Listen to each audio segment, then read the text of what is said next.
The politicians in Athens fail to form a government and call new elections. So the Greek political tragedy plays on, with potentially harsh consequences for Europe's economies. In Brussels, there's already talk about Greece leaving the Eurozone. If Greece refuses to pay back its debts, will the IMF withdraw its financial support? And on the issue of Greece leaving the Eurozone, is it now a question of when rather than if? This is Inside Story.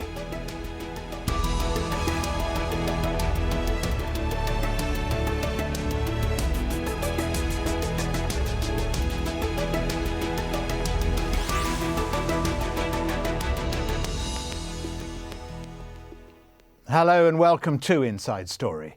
I'm Stephen Cole. As Greece embarked on a second week without a government, central bankers joined politicians and economists in openly warning about the possible breakup of the euro. The Greek president has been talking to politicians across the spectrum, trying to get them to join a new coalition. He met the party leaders, but they failed to agree. A caretaker government will now take Greece into new elections.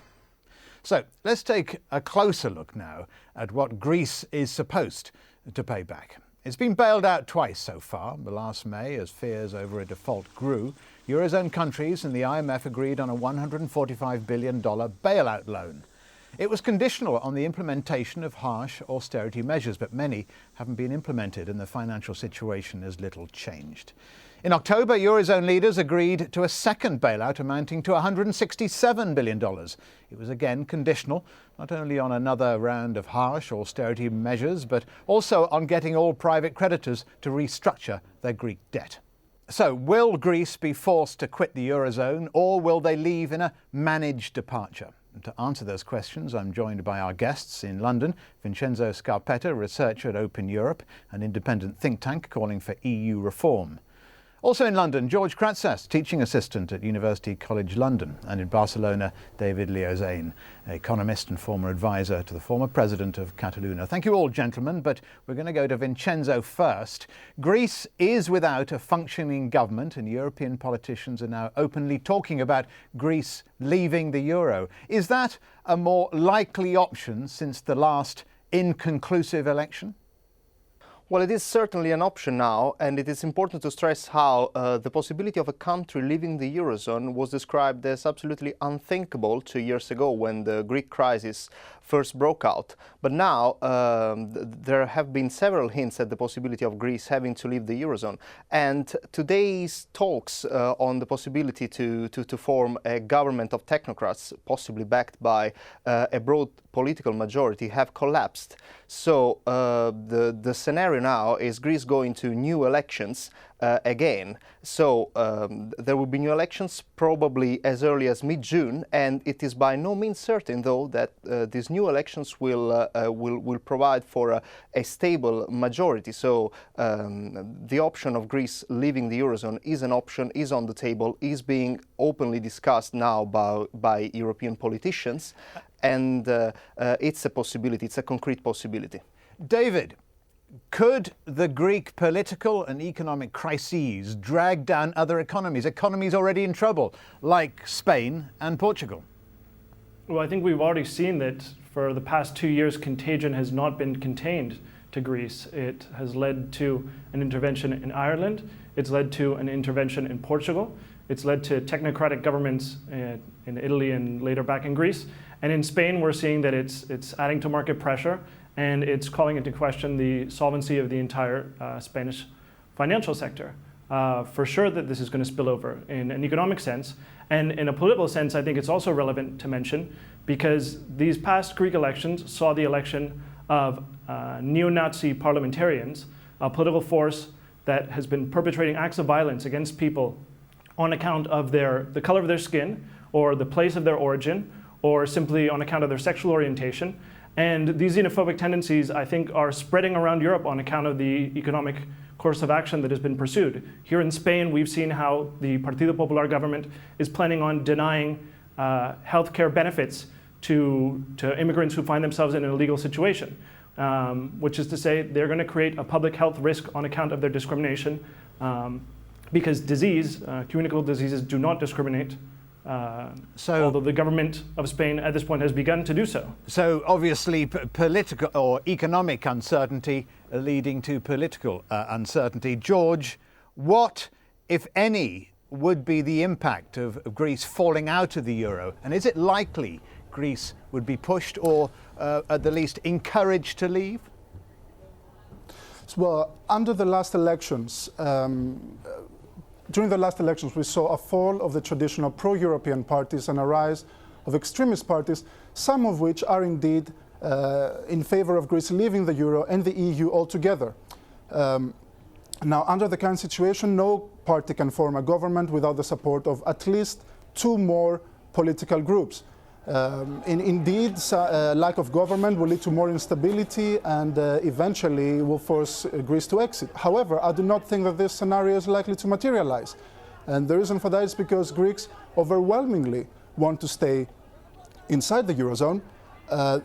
Greeks are aware today of the catastrophic consequences of leaving the euro. And when I speak of catastrophic, I mean instant poverty for large segments of society, hyperinflation in the short to medium term, and it's what you're talking about basically. What you're saying, George, is there's likely to be more, perhaps, civil disorder of the type we've already seen in Athens. Yes. However, I do not think that this scenario is likely to materialize, because Greek politicians are very well aware of that, are very well aware of the willingness of Greek people to stay in the euro. What is the scenario then you envisage?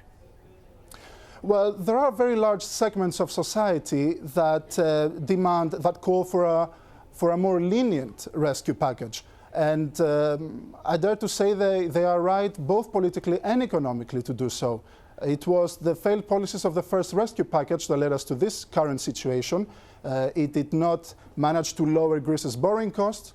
It deepened the recession. It furthered instability both in Greece and at the European level. And at the same time, they have every right to call for a more lenient, a different package. Okay, so now, I'm not saying that Greece.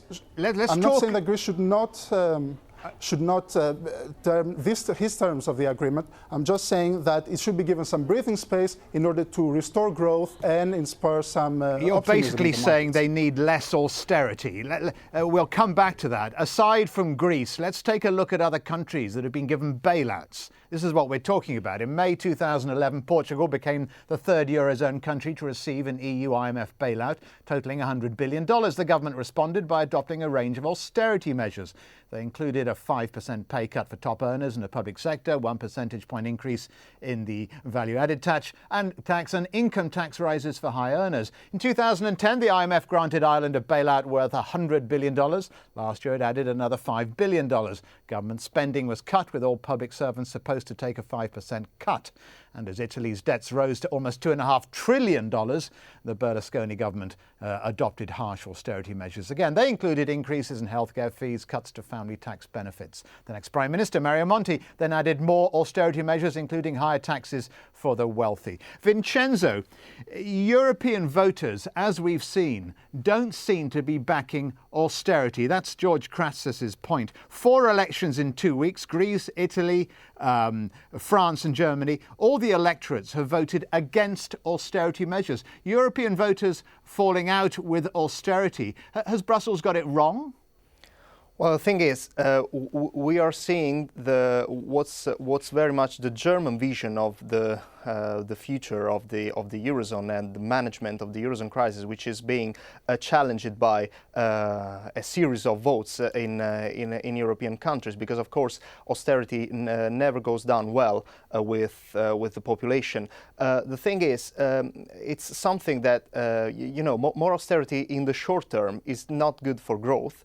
Because it can stifle growth and it can create more unemployment. But unfortunately, on the other side, on the other hand, you need to think of financial market pressure as well. So these countries are required to put their house in order. Otherwise, they risk facing intensive, huge market pressure, and the situation, their borrowing costs, for example, could become unsustainable. So it's something that has to be done, needs to happen.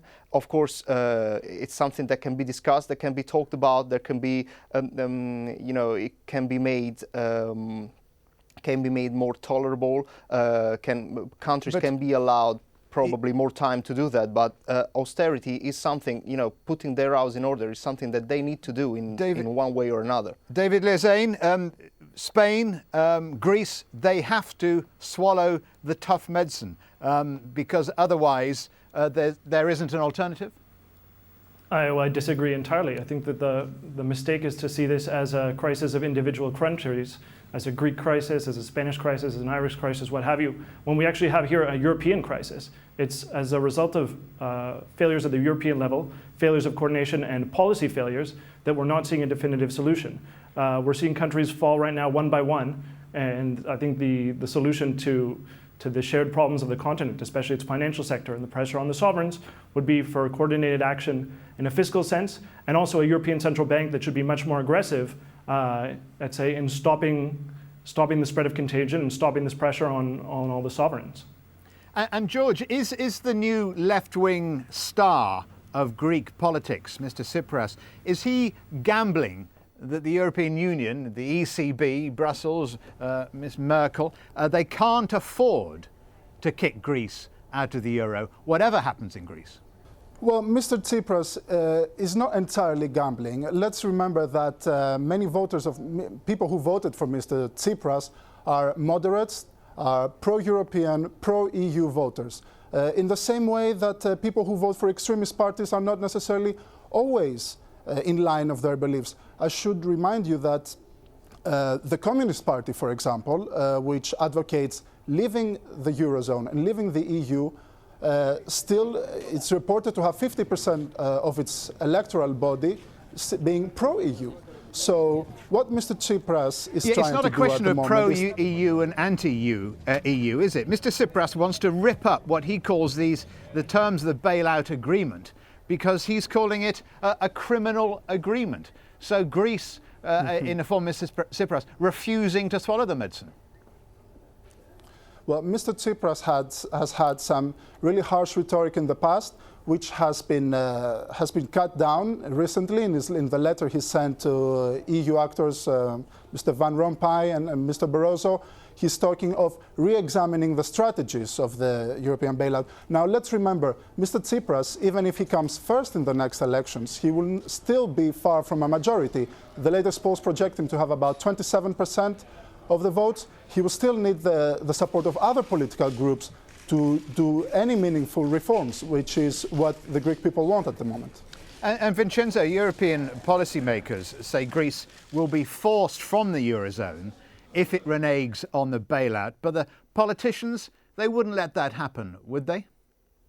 This is a bit unclear at the moment, because not least because the EU treaties do not say anything about the possibility of a country being forced out of the Eurozone or leaving the Eurozone. There is an article in the treaties saying that a country, a member state, can leave the European Union if it wants to.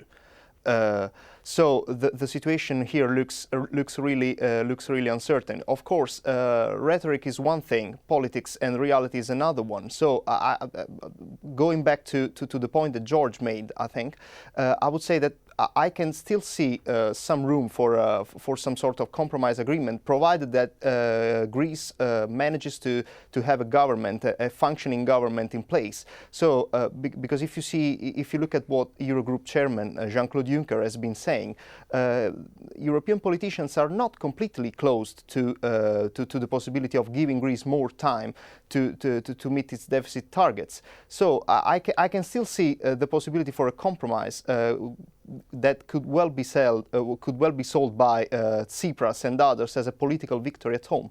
And David Lezane, Mr. Tsipras is clear favourite to form an anti-bailout coalition. His clear message is it is possible to stay within the Eurozone, but without following the austerity programme to the letter. Is that basically the attitude in Spain as well?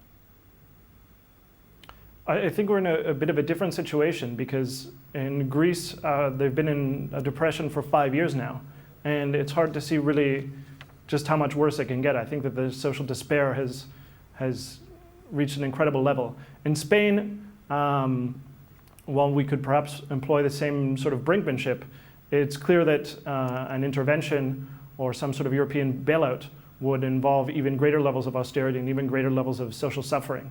So I'd say we haven't quite reached that point. But on the other hand, the Spanish situation in a global context of Europe should be more worrisome because Spain is much bigger, and so failure in Spain would have even worse knock-off effects on the rest of the Union. I just want to address one point, if I might, is that we have German politicians threatening to kick Greece out of the euro, but that involves ripping up the current European treaties. There is no legal way to do that. If the German conservatives want to rip up the euro treaties, it'd be much easier for them to just buy Greek debt and give them a break from austerity, which hasn't worked. And also that would be a good solution for Spain, I think. Vincenzo, David Lezane is right, isn't it? There doesn't seem to be, I haven't seen any kind of mechanism in the treaties that created the Eurozone for a country to be kicked out or even to leave. Yeah, that's true. That's actually what I said. The only possibility provided for by the treaties at the moment is a country voluntarily leaving the European Union first, and then the Eurozone. Okay. So it could be an actual arrangement should be sort of invented from scratch, should be agreed between political leaders. And Vincenzo, again, how vital to the Eurozone do you think is this idea of Merkel's solidarity? That's her word. I mean, if one country left the euro, would that necessarily open the way for others to leave? Possibly Spain, possibly Portugal, possibly Ireland?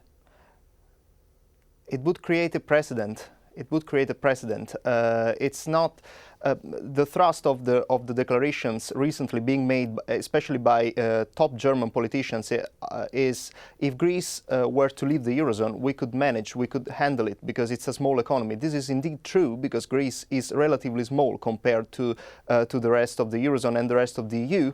But the thing is the message that you would send to the markets and the risk of contagion, because Greece leaving the Eurozone would set a precedent, would mean that a country can actually exit the single currency. What, I repeat, what was described as unthinkable only 2 years ago. And David Lezane, we're looking at the markets. A euro breakup would lead to some financial turmoil, but is it possible to estimate how much turmoil that would cause? Everyone can level their best guess, but I would consider it to be financial Armageddon. I mean, this is going to be a disaster on a vast scale. I'd say it's much worse than Lehman Brothers. This is the total. If we can no longer take for granted the stability of the European financial sector, what can we take for granted? But would that? But is that a generalization? We're talking about quite a small economy, Greece coming out of the EU. It wouldn't affect the European dynamic, would it? That greatly? Well, 2 years ago, Greece was the same size of the European economy, and look what it's provoked. A tremendous years of recession now. Do you think years of downturn? Do you think? But that's not caused by Greece. Do you think the bureaucrats in Brussels and the ECB are regretting now fiddling the figures to allow Greece in the first place? Well, I think they should be, and I think that the question is why has no one yet been sent to jail? Well, this is fraud. This is fraud against everyone, against the citizens of Greece, against the citizens of Europe. Where's the responsibility here? Because we're not just talking about an economic breakdown, we're talking about a political breakdown.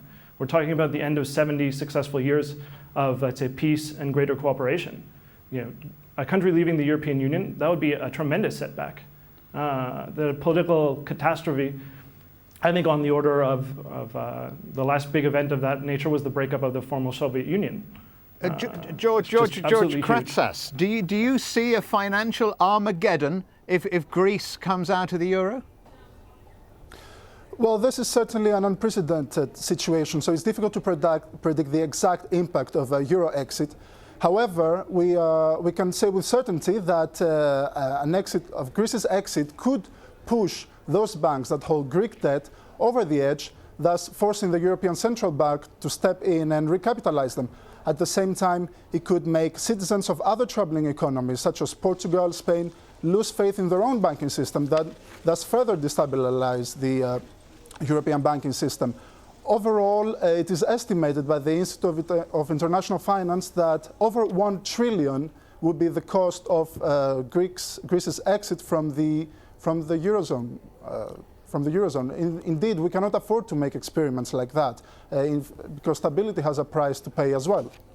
And Vincenzo, is a Greek exit, in your view, now not a question of if, but when? Are we a step closer to that? It could well be a question of when. The thing is that Eurozone membership is unsustainable for Greece at the moment because the Eurozone in its current form suffers from a series of structural flaws, and Greece is the perfect example of the effects of these flaws to the extent that it lost competitiveness and is now stuck with an overvalued currency. Probably, I would say this is not the right time for Greece to leave the Eurozone. It would probably better if some sort of arrangement were found to at least to complete the restructuring of Greek banks, because at the moment Greek banks are entirely reliant on funding from the European Central Bank. So probably more time should be given to Greece to complete this kind of structural reforms and maybe reach some sort of if they're given more time, for structural reforms, does that mean they don't, in the interim, have to pay back any of the bailout money? They will have to pay back the bailout money anyway, because this is what European politicians and leaders have been selling to. And have been saying to their electorate. Just think of Merkel in Germany, but not only Angela Merkel, of course. The thing is, if Greece could be given more time to maybe to implement some structural reforms and make a Eurozone exit more manageable at a later stage. Who would make, George Kratsas, who would make the final decision about Greece leaving the euro? Would it be Greece? Or would it be Germany? Well, I do not even contemplate this scenario. I do not believe that Greece will be exiting the euro at any time. I completely disagree with the former speaker on this point. I think the solution is clear to us all. I think all the actors, the involved actors, should look at the matter calmly and with objectivity, with any insulation from political considerations. Now, what the, that's the impossible. Eurozone partners... You have to have a political consideration. So what is your solution? My solution would be what many economists have been arguing in both Greece and abroad, is that the focus now should be on reforms that will restore competitiveness rather than budget cuts. When I say reforms, I mean, for example, privatizations and opening up closed professions. The European Union and the IMF should no longer neither encourage nor accept any budget cuts. George. So David Lezane, very, very briefly, your solution to the drama that's playing out? That we should be more generous with one another, that realize that we're in a shared European project, and that if we let Greece fail and keep urging more and more cuts... But generous with what? With more money to Greece? Well, this is how a central bank is supposed to work. It's supposed to function as a lender of last resort, and it's supposed to be able to emit debt to its component parts. This is what the United States Federal Reserve does. If you don't want to call it generosity, let's call it at least the intelligent design of our institutions. And if we are going to continue with the same flawed institutions, we're going to get the same flawed outcomes. And eventually we're going to get to a situation that the emergency reaches such a magnitude that they're going to have no choice but to pull out to change course in a way that would have been much more positive for everyone if they'd done it 2 years ago and not soon, which is what I think they'll have to do to avoid a huge breakdown. David, thank you. It's been 2 more weeks of Euro drama. A former EU Commissioner, Romano Prodi, said those preparing to eject Greece were playing with fire. Exit, he says, would bring the whole house of cards down. Perhaps that's what really occupies the minds of the Eurocrats. Thank you to all our guests. In London, Vincenzo Scarpetta and George Kratsas. In Barcelona, David Lezane. And thank you very much for joining us on this edition of Inside Story. If you want to send us your feedback, just email your thoughts to us at insidestory@aljazeera.net. Thanks for watching. From me, Stephen Cole. Goodbye.